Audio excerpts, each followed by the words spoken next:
Hey! Tambala na! At eto na sila, ang nag-iisang masugid na tagahanga ni Nicole Yala. Chris Chuper!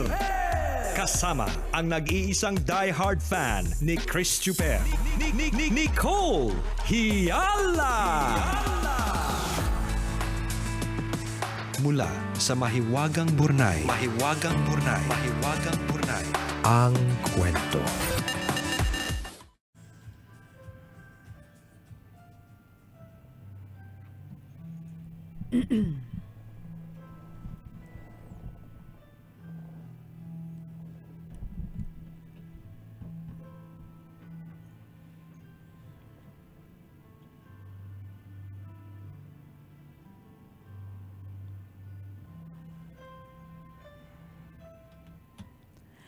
Dear Nicole and Chris, itago nyo na lang ako sa pangalang Shell, tambalanista since 2007. Una sa lahat, nalungkot ako nung nalungkot si Nicole dahil lumipat ng time slot ang tambalan. Natakot siya kasi baka hindi na magsunuran yung mga tambalanista sa bagong time slot. As a data consolidator for today. Aral to ng tambalan. As a data consolidator for today, I think most of your avid listeners nakatutok sa inyo via podcast, YouTube, or Facebook Live. So, walang dapat ipag-alala. Maliban sa time slot, walang magbabago. Nandito pa din kaming mga tambalanista ninyo para sa inyo. Alam niyo ba kung paano ko kayo na-discover sa podcast? Siyempre, hindi, di ba? Kaya nga, sasabihin ko. Dati kasi may kasambahay kami na merong sinusubaybayan na radio program sa kabilang estasyon.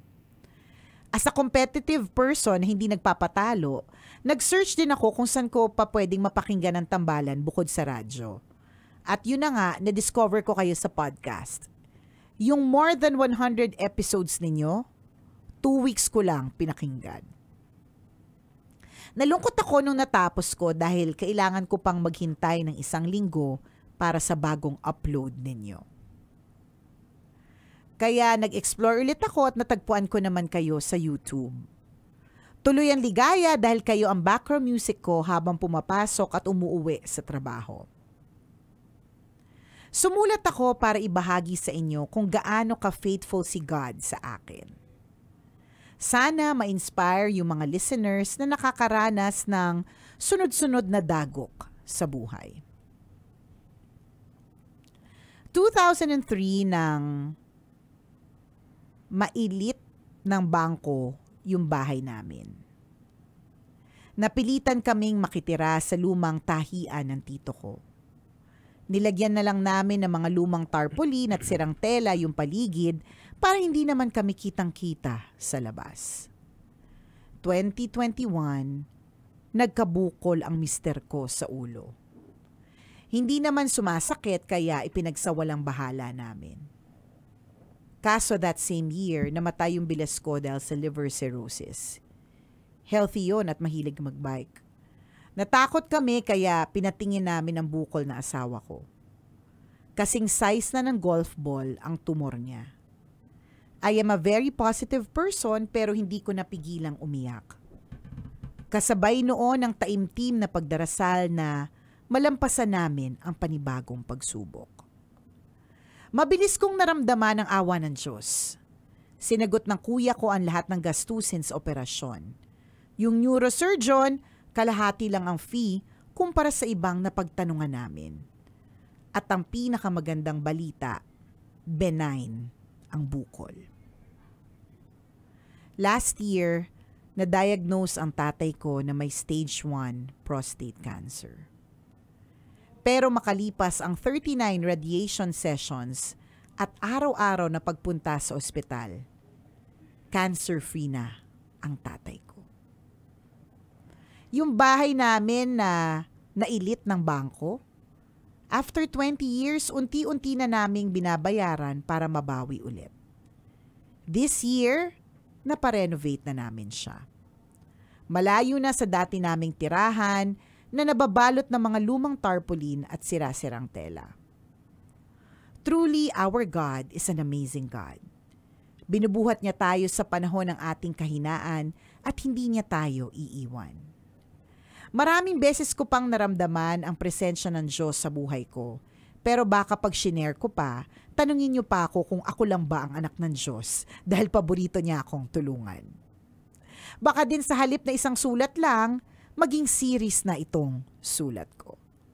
Salamat sa pagbasa ng sulat ko, Nicole and Chris, naway magsilbing paalala ito sa atin na kailanman, gaano man kadilim ang buhay kung minsan, hindi tayo nag-iisa. Forever grateful and trusting, Shell.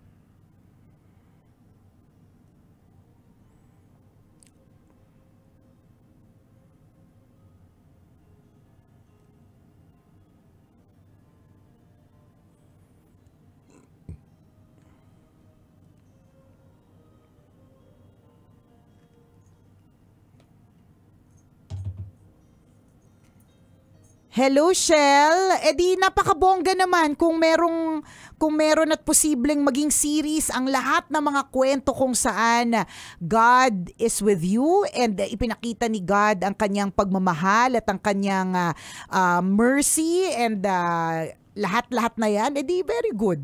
'Di ba? Kasi ibig sabihin hindi ka talaga pinababayaan. At yun ang reminder ni Shell para sa ating lahat. May mga times talaga na ang dilim, na parang hindi na natin nakikita ang liwanag, 'di ba? Pero sa true lalo at walang halong eklavu, ang katotohanan po talaga sa lahat, 'di ba? Hindi naman tayo nag-iisa. 'Di ba? Yes. Meron po tayong Diyos na kasama at mga paboritong DJs na mukhang artista. Yun talaga yun. Yun talaga yun. O, 'di ba? Happy kami, Shell, na since 2007 parte kami ng iyong buhay. Happy kami na nakikita mo si God in every situation kahit madilim, at happy kami na ipinapaalala mo 'yan sa lahat ng mga tambalanista natin na nakatutok ngayon. Very good. Correct. Ang ganda, 'di ba? Ang problema, mga kaibigan, bahagi ng buhay na kailanman ay hindi mawawala. Kakambal po ng tao 'yan. Correct. Diba ang problema? Pero nagkakatalo talaga sa mindset. At importante ang mindset, mga kaibigan, kapag ikaw ay tinatamaan ng problema. Tingnan mo si Shell. Diba? Napakaganda ng perspective niya sa buhay. Masayahin siyang tao at malaki po ang naitulong nun, ha? Diba? Para maitawid niya ng mas madali at mas magaan ang bawat problema na meron siya. Tama. Though there were times na talagang hindi niya kinaya, umiyak siya. Pero hindi niya hinayaan na matalo siya ng problema. Perspective, mga kaibigan, kailangan na Mindset. kailangan papaniwalain mo ang sarili mo na nandyan ang Diyos kaakibat mo sa anumang sitwasyon ng buhay mo. Masaya man o punong-puno ng problema. 'Di ba? Yung katotohanan lang na dati naka-experience ka ng malaking problema, nalusutan mo. Correct. Binagyan ka ulit ng panibagong problema, malito malaki, pero nalusutan mo. Isa lang ang ibig sabihin nun, 'di ba? God saved you multiple times. Yes. So ngayon ka pa ba niya pababayaan? Correct. Kung ginawa na niya ngayon many times, 'di ba? Ngayon pa ba? So hindi. Pag naintindihan natin 'yun na may Diyos akong kasama. May greater force na bumubuhat sa akin. Makakampante ka eh. Tama. Diba? At masarap yung feeling na kalma ka. Yes. Baby, kalma. Di ba? kung si God merong kanta, Oo. siguro yun yung favorite niyang parang sinasabi sa atin na, baby, kalma. Kasi we are always babies, children, di ba? Yes. Kumalma lang tayo kasi Ako He is in bahala control. dyan. Correct, di Sabi ba? ni Lord. Na yun parang ang pwede mong makita. Kaya nga siguro yung mga tao nakikita nila or mas nagkakaroon sila ng relationship or closeness to God when they are in nature. Kaya nga 'di ba kapag halimbawa problemado, parang ang una mong gustong gawin, gusto mong mamundok o kaya gusto mong makakita ng mga puno, gusto mong makakita ng dagat kasi may ganong closeness na binibigay si God pag nakakita tayo ng nature. Kasi sa Correct. nature, mga kabisyo, nakikita natin yung greatness ni God eh. Minsan kasi pag pagkakasama tayo, natin na masyado nakikita yan eh. Lalo kung nakakairating kasama natin nakikita. Pero kapag yung nakikita natin yung malawak na langit, Correct. 'Di ba? Yung napakalawak na dagat na kung mahilig kang manood na mga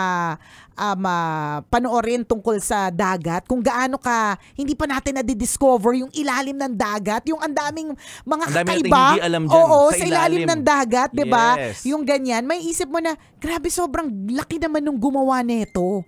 At yung problema mo, napakaliit kumpara dun sa malaking-malaking Diyos na gumawa ng langit at lupa. 'Di ba? Galing, no? Ganon siya ka-amazing. Correct, yung katotohanan lang na nabubuhay ka araw-araw, kabisyo. Na paano? Humihinga ka, Correct. umiihi ka, 'di ba? May laway na tumutulong sa iyo para makalunok ka ng pagkain. At yung laway, partner, na isipin mo na lang, partner, laway. Kapag ka humalik ka na isang taong walang laway, isipin mo ang dry. Charot. Kung paano ang gaspang, 'di ba? 'Di ba totoo? Ang mga ganun, hindi natin napapansin minsan na parang ang galing naman ng pagkakagawa nito. Isipin mo mawala bigla sa iyo yung laway. Isipin mo biglang hindi ka na lang makaihi. 'Di ba? Pero araw-araw na experience mo yan eh. And we just take it for granted kasi ano lang siya, nandyan, regular na nangyari sa atin everyday. Isipin nyo mga kabisyo, kung wala po tayong hinlalaki, paano tayo magbubukas ng payong? Diba? Totoo! Paano ka magbubukas ng payong kung wala kang hinlalaki? Subukan Sige mo. nga. Tsaka cellphone. Paano ka hawak ng cellphone? Kung wala kang hinlalaki, paano po? Diba? Totoo. Hindi naman lahat kasing laki ng tablet na pwede ka mag-type-type. So, kailangan mo talaga ng hinlalaki. Isipin mo, tapisan ka ng tenga ngayon.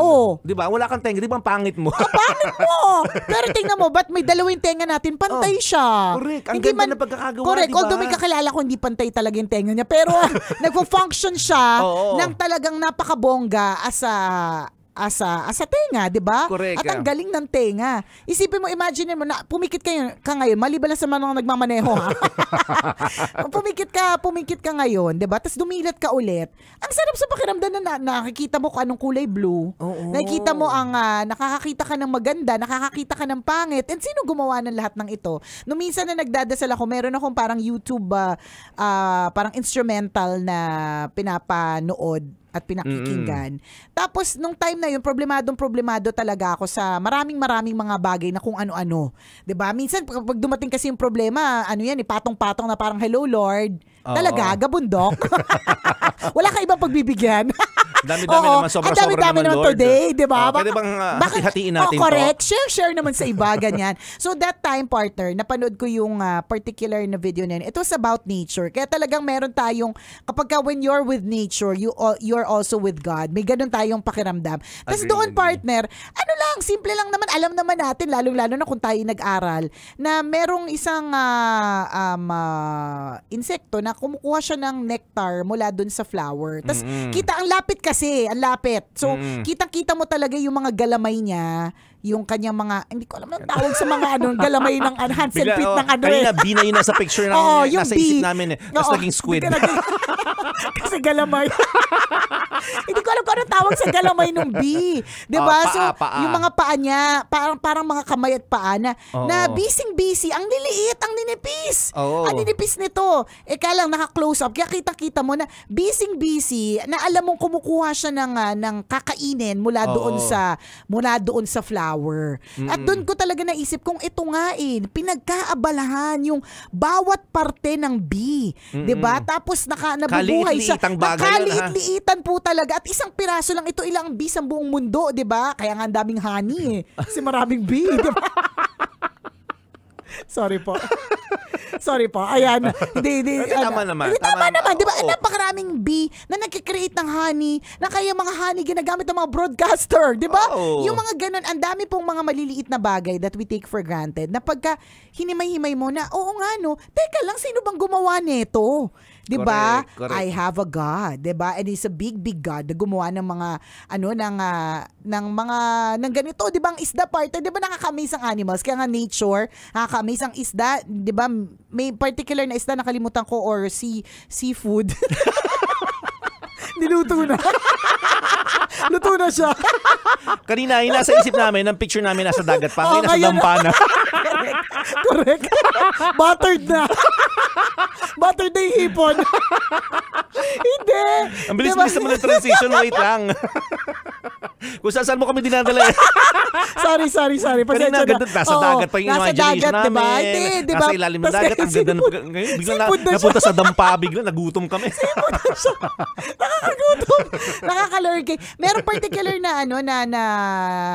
na animal, creature na para i-protect niya yung isda ba yun? Or hindi ko alam kung lahat ng isda. Hindi ko kasi alam kung lahat ng isda eh. Na to protect their eggs, kakainin nila, tapos magsistay lang sa mouth nila. Oo, may ganun. Oo, may ganun. Magsistay lang sa mouth nila. Tapos, yun yung kind of protection nila para sa kanilang offspring o kanilang mga junakis. Isang species pa lang ito ng isda. Correct. O, di ba? Ang galing, ang no? galing lang. So, yun lang yung pagpapaalala po sa atin na there is a God. 'Di ba? And your God, our God, is greater than all of our problems. 'Di ba? Kapag na-realize yun, mga kabisyo, nating lahat, kapag na-realize natin yung greater force na yun, Tama. makakampante ka eh. Kalma. Itong mga creatures na to, na pagkadami-dami din, naaalagaan ng gusto, ikaw pa kaya na tao. Diba? Made in His image and likeness. Yes, na ginawa ng naayon sa kanyang itsura. Correct. Sabi nga. Oo. Diba? Maganda yun eh. Magandang perspective yun. Magandang mindset, mga kaibigan. Marami po tayong bagay sa mundo na araw-araw na experience natin na dapat mong pasalamatan. Tama. Yung problema kung tutuusin ko, konti lang. Yes. Kumpara sa blessing na meron ka. Madami. Yung mga binigay namin na mga example, ilan lamang yan eh. Yung may tenga ka nakakarinig. Totoo, pag nawalan ka ng pandinig, Totoo. bukas, makalawa, di ba, parang may kulang. Di ba sinabi natin, pangit mabuhay na walang pandinig. Di ba, pangit mabuhay na walang nang hindi maayos ang paningin. Correct. Di ba, kung meron ka niyan, kumpleto, malinaw ang paningin mo, malinaw ang pandinig mo ngayon, nakakakain ka ng maayos, umiihi ka ng tama. Yan. Ipagpasalamat mo yan. Blessed ka, kabisyo. Nakakatawa ka. Kasi naintindihan mo yung kanina nasa dagat tayo tapos bigla naging nasa dampa kasi seafood. Ibig sabihin may comprehension yung brain mo. Correct. Diba? At lahat po yan ipagpapasalamat natin. Kailangan pa bang i-memorize yan? Basic! Meron tayong Diyos na kasama. Tama.